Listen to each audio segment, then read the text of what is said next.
Hello everyone, my name is Joshua Frost, and this is my speech for Unit 3. It's my informative speech, and today I want to talk to you about what is mom's choice when it comes to child care versus personal nannies.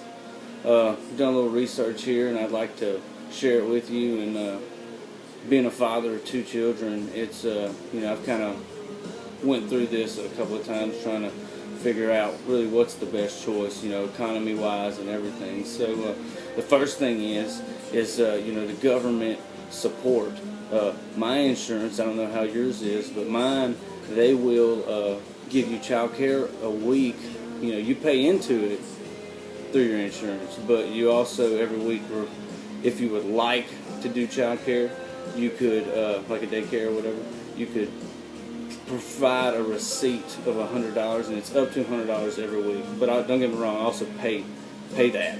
So I mean, you can you want to pay that or do you not want to pay that? That's just up to you. That's one way. Another way is the welfare and the child care. I think they have the same kind of thing. Is they'll pay up to like $100, and you have to pay the rest.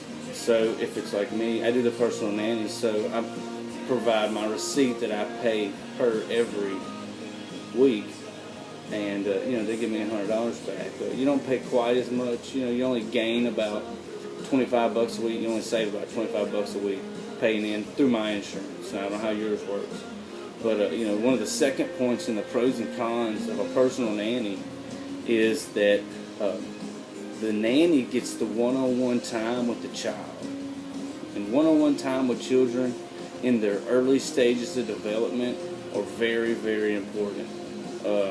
You can't really stress that enough. A lot of people, just throw them into daycare because they're ready to get back to work. Well, sometimes it's more cost effective just not to jump back into work and to take those couple of months, maybe even a year or two, to get your child ready for the world. And when they throw them into daycare, you just get one teacher per, like I know a couple of daycare employees that be one adult to 25 kids, and that's a lot when it comes to infants and 2-year-olds, 1-year-olds. That's way too much, and you can't get past that one-on-one time. And I can't stress that enough. But a good as every pro, there is a con, and a con is the child does become dependent on the attention. I know that my child has, with our personal nanny, has become very dependent on the attention, and always wants it, and you can't get away from it. Not saying it's a bad thing with girls, but it still is something that if you don't like addressing, and you might want to think about, And then lastly, is the stay-at-home mom. And that really is the preferred choice a lot of times, and one of the main reasons is it's tough in the economy right now. And if you're like me, sometimes, with trying to pay for daycare and going to work and to and from with 2 people, you got to make a lot of money to try to go back to that. And the economy these days, sometimes it's just cheaper to stay at home and the mom interact with the child and have that time.